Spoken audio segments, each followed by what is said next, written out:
In this video, we need to figure out how much lorazepam to administer to a patient who is ordered to receive 700 micrograms IM, so intramuscular, immediately.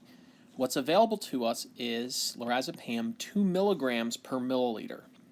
So what we need to do is to first determine how many milliliters we need to administer, and then we need to choose the appropriate syringe, either the 3 milliliter or the 1 milliliter, and shade appropriately. If you recall, when we made calculations for oral dosage, we were given typically in a number of milligrams a patient needed to be given, and we needed to convert that to either capsules, or we needed to convert that to tablets, or if it was an oral suspension, we needed to convert that to milliliters. It's a very similar situation here with these injections. Instead of looking for capsules and tablets, however, they're not going to be needed.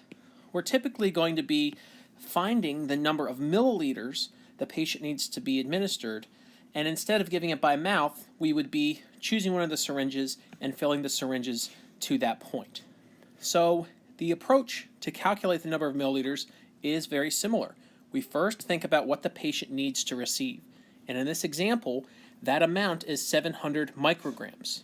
That's the total number of, in this case, micrograms the patient needs to be given.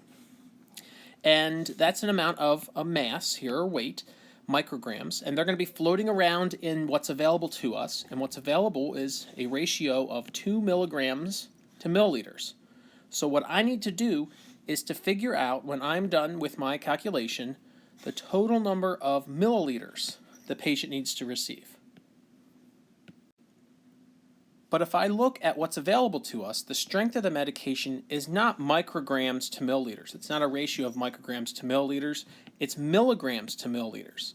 So my plan, when I use dimensional analysis, which I'm going to use, is to first change the number of micrograms the patient needs into an equivalent number of milligrams, because then I'll be able to use the strength to figure out how many milliliters to administer. So I start my dimensional analysis by writing 700 milligrams, and I'm going to write that over 1. I need to convert that into a number of milligrams, so I need to have micrograms in the denominator. Going into milligrams, I know 1 milligram is equivalent to 1,000 micrograms. So by multiplying by this 1,000 or 1 over 1,000, I will convert the 700 milligrams into an equivalent number of milligrams, or micrograms into an equivalent number of milligrams. And now I can convert using the dosage strength, knowing that there are 2 milligrams contained in 1 milliliter. If I multiply by that conversion factor, I will convert into milliliters. So when I multiply all of the numerators, I have 700 times 1 times 1, which is just 700. And when I multiply all the denominators, I have 1,000 times 2, which is 2,000. And when you divide those, you should get 0.35, and this is milliliters. Now the question is, how do we round this? And if you look at your rounding rules guideline, we're going to round this to the hundredths place. We have milliliters, right? Milliliters, and this is less than 1. It's less than 1 milliliter, which means we're going to round to the hundredths place. And the reason we do that is because we are dealing with a syringe here. We have a 1 milliliter syringe and a 3 milliliter syringe. And if I'm administering 0.35 milliliters, I will use the 1 milliliter syringe. And the 1 milliliter syringe is precise to the nearest hundredth. If you look at all these little tick marks here, this is calibrated to the nearest hundredth of a milliliter. So that's how we're going to round. So this will be 0.35. Now if I wanted to shade this appropriately, I would find 0.35, which is halfway between 0.3 and 0.4. And I'm going to very clearly say that this is 0.35. So I'm going to be clear to tell whoever's reading this, if this is just a paper and pencil test, I am marking 0.35 milliliters, and I want to just shade up to that point. Let's look at another example.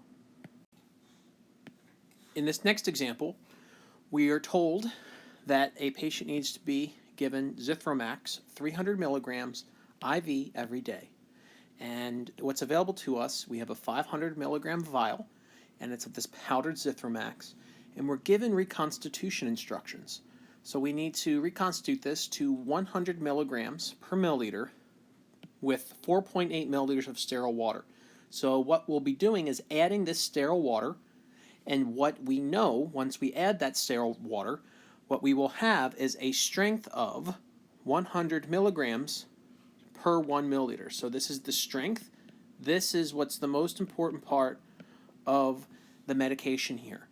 The instructions are important if you were preparing this drug, but we're not preparing, we're just calculating how much we need to administer. So common mistake is for students to somehow introduce 4.8 milliliters into the calculation. That's not needed. Another mistake is for students to incorporate 500 milligrams into a calculation. That is not needed. This is telling us the size of the vial, which, okay, that's important to notice or to note if we were going to go pick out the vial. And obviously 4.8, if we were mixing it, that's going to be important. But what's most important is the dosage strength. That's what we need for the calculation. What the patient needs to be given is 300 milligrams. And what we need to do is to figure out how many milliliters that is. So at the end of my calculation, I need to convert this into milliliters. You have to ask yourself, is the dosage strength from milligrams to milliliters, or do we need to do a metric conversion? And if we look at the strength, it is the amount of milligrams to milliliters. So we're good to go. We can convert milligrams into milliliters using a conversion factor of 100 milligrams and 1 milliliter. So by multiplying by 1 over 100, we're multiplying by the unit ratio, in this case, of the milliliters per milligram, so 1/100th of a milliliter per milligram. And when you multiply 300 times 1 and divide it by 100, you're going to get 3. All right, so we know the milligrams will cancel, and we'll get 3 milliliters. So we need to administer 3 milliliters, and we have 2 syringes to choose from. One is a 1 milliliter syringe. The other is a 5 milliliter syringe. Obviously, the 1 milliliter syringe is not large enough. We need to fill the 5 milliliter syringe. So I'm going to mark 3 mLs. So this is 3 mLs. And this is cc. We know that cc is just another way to write ml. And we're going to fill this, so we'll shade up to 3 milliliters. And that's it.